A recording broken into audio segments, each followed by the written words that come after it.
आज हम पढ़ेंगे क्लास 10th का chapter number 1, a letter to God, जिसे लिखा है ग्रेगोरियो लोपेज इरफुएंटेस ने। आज हम इस कहानी को पूरे डिटेल में समझेंगे ताकि आपके एग्जाम में कोई भी सवाल छूटे ना। साथ ही मैंने अभी एक नया इंस्टाग्राम अकाउंट बनाया है जहां मैं आपके डाउट्स क्लियर करूंगा और एक्स्ट्रा नोट्स भी शेयर करूंगा, तो फटाफट जाकर फॉलो कर लो, लिंक कमेंट में पिन है।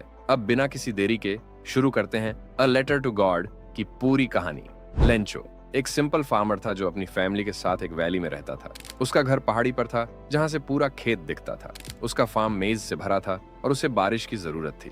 एक दिन उसने कहा कि आज तो जोर की बारिश होगी, और वाकई बारिश शुरू हो गई, जिससे पूरा परिवार खुश हो गया। लेकिन ये खुशी ज्यादा देर तक नहीं रही, क्योंकि तेज आंधी और बड़े बड़े ओले यानी हेल स्टॉर्म पूरे फार्म को तबाह कर देते हैं। लेंचो का पूरा खेत बर्बाद हो जाता है और अब उनके पास खाने के लिए भी कुछ नहीं बचता। पर लेंचो की उम्मीद टूटी नहीं, उसका गॉड पर पूरा विश्वास था। तो उसने गॉड को लेटर लिखने का सोचा और तुरंत एक लेटर लिखा। हे गॉड, मुझे 100 पेसोस भेज दो ताकि मैं अपना फार्म दोबारा खड़ा कर सकूं। ये लेटर उसने सीधा टू गॉड लिखकर पोस्ट कर दिया। जब पोस्ट मास्टर ने ये लेटर देखा तो पहले तो उसे हंसी आई, लेकिन जब उसने लेंचो का विश्वास देखा तो उसका दिल पिघल गया। उसने अपने दोस्तों और स्टाफ से पैसा कलेक्ट किया और 70 पेसो इकट्ठा करके लेंचो को भेज दिए। जब लेंचो ने पैसा देखा तो उसने गिना और उसको सिर्फ 70 पेसोस मिले। फिर उसने सोचा कि जरूर पोस्ट ऑफिस के लोगों ने 30 पेसोस चुरा लिए होंगे, इसलिए उसने तुरंत भगवान को एक और लेटर लिखा। भगवान, मुझे अगली बार 100 पेसोस पूरा भेजना, लेकिन इस बार पोस्ट ऑफिस के इन चोरों के हाथ मत भेजना। ये कहानी एक तरफ भगवान पर अटूट विश्वास दिखाती है तो दूसरी तरफ एक रियलिटी चेक भी देती है कि कभी कभी हमारा अंधविश्वास हमें सच्चाई देखने नहीं देता। तो दोस्तों, अब हम कुछ डिफिकल्ट वर्ड्स की तरफ ध्यान देंगे, क्योंकि एग्जाम में इन्हीं वर्ड्स के द्वारा आपसे क्वेश्चंस पूछे जाएंगे। सबसे पहला, रेकलेस, लापरवाह यानी बिना सोचे समझे काम करना। स्टार्विंग, बहुत ज्यादा भूखा। कैटास्ट्रोफी, तबाही, कोई बहुत बड़ी मुसीबत या विनाश। हेल स्टॉर्म, ओले, जब आसमान से बर्फ के छोटे छोटे टुकड़े गिरते हैं। क्रूक्स, धोखेबाज, जो दूसरों को बेवकूफ बनाकर उनका नुकसान करते हैं। थीवरी, चोरी, चोरी करने की आदत या काम। वेजर, शर्त लगाना। कॉर्डियलिटी, गर्मजोशी, जब कोई बहुत अच्छे से पेश आता है। फिल्चिंग, चुराना, छोटी चीजें चोरी करना। अनहिंज्ड, असंतुलित, जब कोई बहुत ज्यादा परेशान या पागल जैसा महसूस करे। तो दोस्तों, ये वर्ड्स मीनिंग यही खत्म होते हैं। और एक सवाल, क्या लेंचो को पोस्ट ऑफिस के लोगों का धन्यवाद करना चाहिए था या फिर उन्हें इस तरह कोसना ठीक था? तुम क्या सोचते हो? अपना ओपिनियन कमेंट्स में बताओ।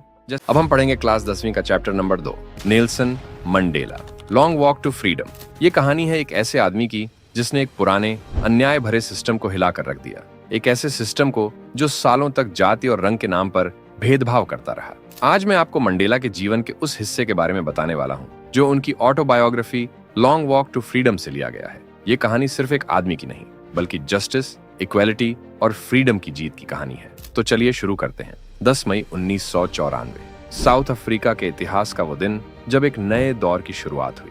ये वही दिन था जब नेल्सन मंडेला ने साउथ अफ्रीका के पहले ब्लैक प्रेसिडेंट के रूप में शपथ ली। उस दिन दुनिया भर के बड़े बड़े लीडर्स प्रिटोरिया के यूनियन बिल्डिंग्स के सैंडस्टोन एम्फीथिएटर में इकट्ठे हुए थे। जो जगह कभी व्हाइट सुप्रीमेसी का प्रतीक थी, वही अब एक नॉन रेशियल डेमोक्रेटिक गवर्नमेंट के शपथ ग्रहण का विटनेस बन रही थी। मंडेला की जीत सिर्फ एक आदमी की जीत नहीं थी, बल्कि जस्टिस, इक्वालिटी और फ्रीडम की जीत थी। मंडेला अपनी बेटी ज़ेनानी के साथ पोडियम पर आए। पहले मिस्टर डी क्लर्क ने सेकंड डेप्यूटी प्रेसिडेंट की शपथ ली, फिर थाबो म्बेकी ने फर्स्ट डेप्यूटी प्रेसिडेंट की शपथ ली, फिर मंडेला की बारी आई। उन्होंने अपने देश के संविधान की शपथ ली और प्रजातंत्र की सुरक्षा का वचन दिया। मंडेला ने एक जबरदस्त स्पीच दी। उन्होंने कहा कि अब कभी किसी एक जाति का दूसरी जाति पर शासन नहीं होगा। उन्होंने अपनी स्पीच इस लाइन के साथ की, let freedom reign, God bless Africa. शपथ ग्रहण के तुरंत बाद एक भव्य मिलिट्री परेड हुई। साउथ अफ्रीकन जेट्स, हेलीकॉप्टर्स और ट्रूप कैरियर्स ने यूनियन बिल्डिंग्स के ऊपर से एक परफेक्ट फॉर्मेशन में उड़ान भरी। जो मिलिट्री कभी मंडेला और उनके जैसे लोगों को गिरफ्तार करती थी, आज वही मिलिट्री उनको सैल्यूट कर रही थी। फिर इम्पाला जेट्स ने साउथ अफ्रीकन फ्लैग के रंगों का स्मोक ट्रेल छोड़ा। उस दिन एक और खास चीज हुई। साउथ अफ्रीका के दोनों नेशनल एंथम्स गाए गए। पहला एनकोसी सिकेलेल, आई अफ्रीका, जो ब्लैक कम्युनिटी का एंथम था, और दूसरा डाई स्टेम, जो व्हाइट रूलर्स का एंथम था। पहले ये दोनों कम्युनिटीज एक दूसरे के एंथम को पसंद नहीं करती थीं, लेकिन अब सब ने एक दूसरे के एंथम के साथ सम्मान दिखाया। ये था एक नए साउथ अफ्रीका का नया चेहरा, जहां डाइवर्सिटी को अपनाया जा रहा था। मंडेला कहते हैं कि उनकी जीत सिर्फ उनकी नहीं थी, बल्कि उन सभी लोगों की थी जो उनसे पहले संघर्ष कर चुके थे। Oliver Tambo, Walter Sisulu, Chief Luthuli, Yusuf Dadoo, Bram Fischer, और रॉबर्ट सोबुक्वे जैसे फ्रीडम फाइटर्स ने अपनी जान तक दे दी थी।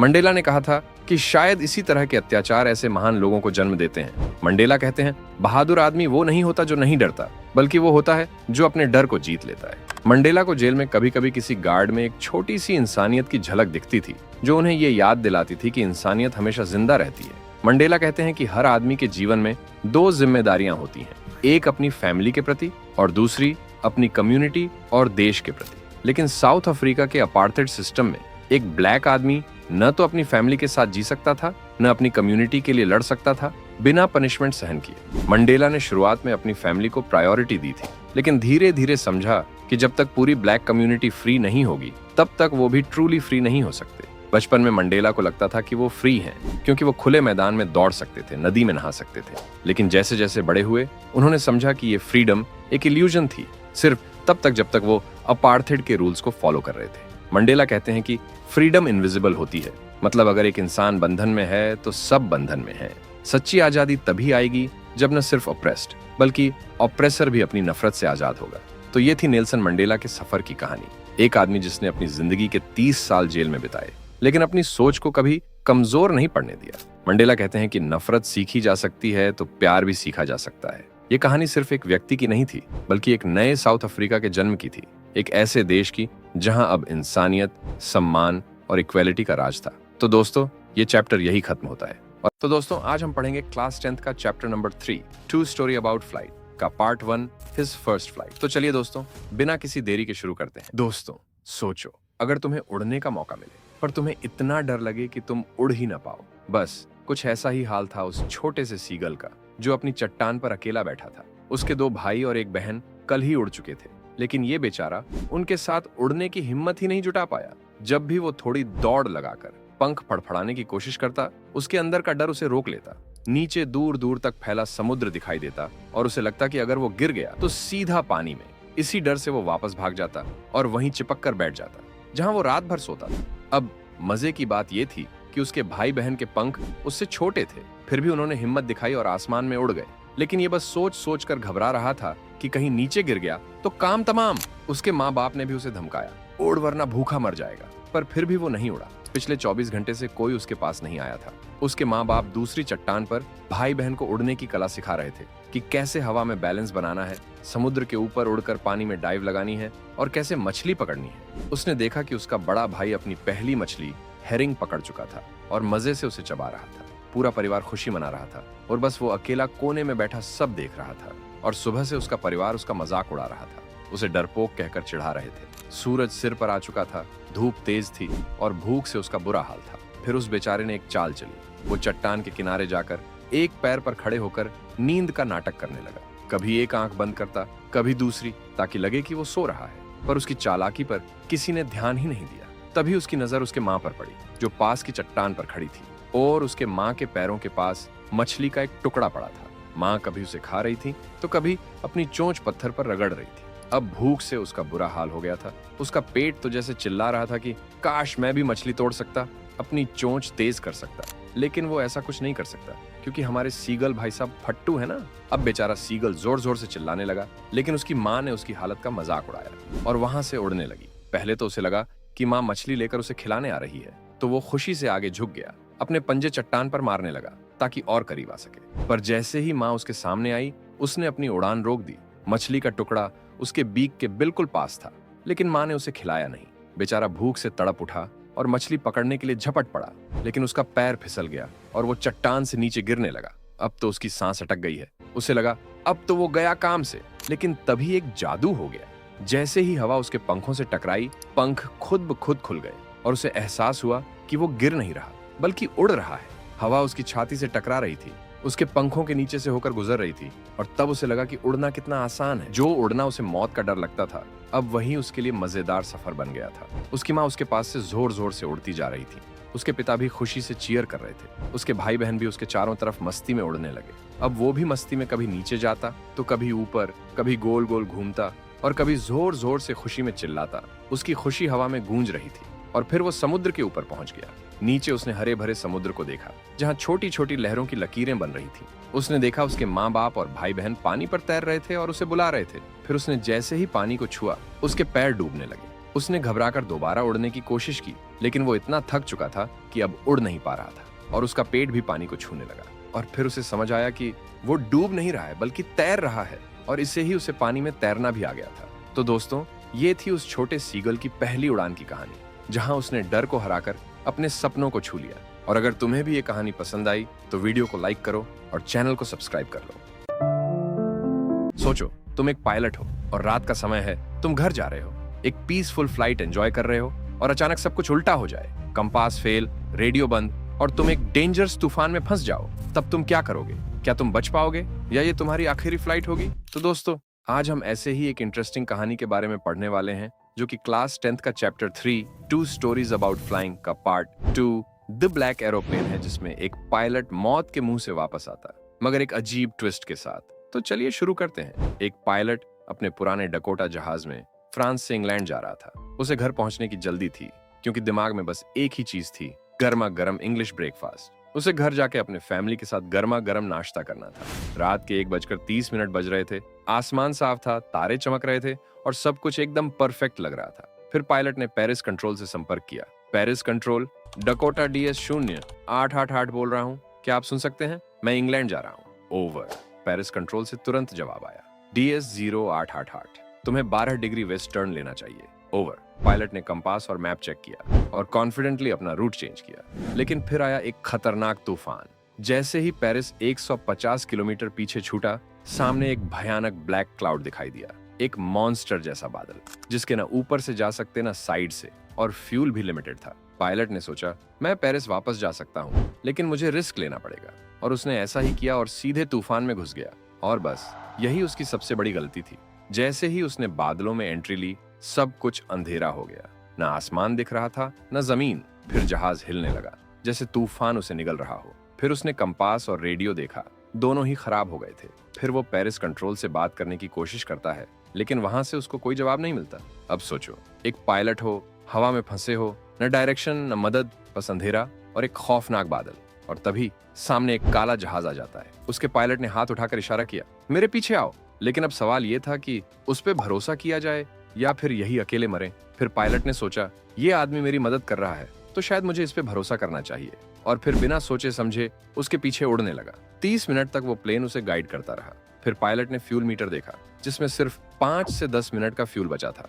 तभी वो ब्लैक एरोप्लेन नीचे झुकने लगा। पायलट ने उसे फॉलो किया और एकदम अचानक वो बादलों से बाहर आ गया और सामने एयरपोर्ट का रनवे दिख रहा था, जिससे पायलट बहुत खुश हुआ। फिर पायलट ने फौरन अपने पीछे देखा, लेकिन वो ब्लैक एरोप्लेन गायब था। उसने कंट्रोल टावर में जाके पूछा, मुझे एक प्लेन दिखा था, क्या तुम मुझे बता सकती हो कि उसका पायलट कौन था? कंट्रोल टावर की औरत हंस पड़ी और बोली, कैसा जहाज, तुम वहां अकेले थे? तो पायलट सोचने लगा कि वो दूसरा पायलट कौन था। क्या वो भूत था, या भगवान ने उसकी मदद की, या फिर बस एक इल्यूजन?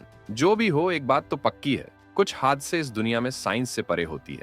कई बार लाइफ में ऐसे मोमेंट्स आते हैं जब सब कुछ खत्म लगने लगता है, लेकिन तभी कोई ना कोई मदद करता है, चाहे वो इंसान हो, इनविजिबल फोर्स हो, या आपका खुद का करेज। तो दोस्तों, आज हम पढ़ने वाले हैं क्लास 10th का chapter number 4 from the diary of Anne Frank. तो चलिए बिना किसी देरी के चैप्टर शुरू करते हैं। एन एलिजे मरी यानी एन फ्रैंक, यह था उसका पूरा नाम। पैदा हुई थी 12 जून 1929 को जर्मनी में, लेकिन उसकी कहानी जर्मनी तक सीमित नहीं थी। जब हिटलर और नाजी पार्टी ने पावर संभाली, तब उन्होंने जूइश लोगों को टारगेट करना शुरू किया। एन भी एक जूइश लड़की थी। उनके परिवार को जर्मनी छोड़कर एम्स्टर्डम, नेदरलैंड्स भागना पड़ा। सोचो जरा, अपना पूरा घर, दोस्त, स्कूल, सब कुछ छोड़कर दूसरी जगह बसना पड़ा, सिर्फ इसलिए क्योंकि वो जूइश थे। पर मुश्किलें यहीं खत्म नहीं हुई। जब जर्मनी ने नेदरलैंड्स पे भी कब्जा कर लिया, तब उनका परिवार जुलाई 1942 में छुप गया। ऑटो फ्रैंक, जो कि एन के पापा थे, वो सब उनके पापा के ऑफिस के पीछे सीक्रेट एनेक्स नाम की जगह में छुप गए। पूरे 2 साल तक वो लोग वहां छुप के जिंदगी जीते रहे। न बाहर जा सकते थे, न आवाज कर सकते थे। लेकिन 1944 में किसी ने उनका राज नाजीज को बता दिया। पूरा परिवार पकड़ा गया और कॉन्सेंट्रेशन कैंप्स भेज दिया गया। ये वही कैंप्स थे जहां लोगों को मार दिया जाता था या बड़ी बीमारियों से मरने के लिए छोड़ दिया जाता था। एन और उसकी बहन मार्गो एक कैंप में थीं, जिसका नाम था बर्गन-बेल्सन। वहां दोनों बहनें टाइफस से मर गईं। उनके पापा ऑटो फ्रैंक ही सिर्फ जिंदा बचे। जब ऑटो फ्रैंक वापस आए, उन्हें एन की एक चीज मिली, उसकी डायरी। उस डायरी में एन ने अपने 13वें जन्मदिन से लेकर उसके जिंदगी के आखिरी दिन तक का अनुभव लिखा था, जिसमें 12 जून 1942 से 1 अगस्त 1944 तक का एक्सपीरियंस लिखा हुआ था। एन की डायरी को पहले डच लैंग्वेज में पब्लिश किया गया, फिर इंग्लिश में, और आज दुनिया भर में हर लैंग्वेज में मिलती है। इस डायरी का नाम है the diary of a young girl. ये सिर्फ एक लड़की की पर्सनल डायरी नहीं थी, ये दुनिया के सामने एक सच था, एक आवाज थी जो युद्ध के बीच भी उम्मीद की बात करती है। एन का लिखने का अंदाज इतना मैच्योर और डीप था कि लगता ही नहीं कि उसने सिर्फ 13 से 15 साल की उम्र में लिखा होगा। इसलिए आज उसे हॉलोकॉस्ट की सबसे मशहूर और डिस्कस की जाने वाली विक्टिम माना जाता है। तो दोस्तों, सोचो जरा, जब तुम स्कूल से थक के आते हो तो व्हाट्सएप पे या किसी फ्रेंड से बात कर लेते हो ना। एन के पास कोई नहीं था। उसने अपने इमोशंस लिखे एक डायरी में, जिसे उसने किटी नाम दिया, उसकी बेस्ट फ्रेंड। तो दोस्तों, अगर आपको ये वीडियो अच्छी लगी तो वीडियो को लाइक करके चैनल को सब्सक्राइब कर दो, और तब तक के लिए बाय बाय।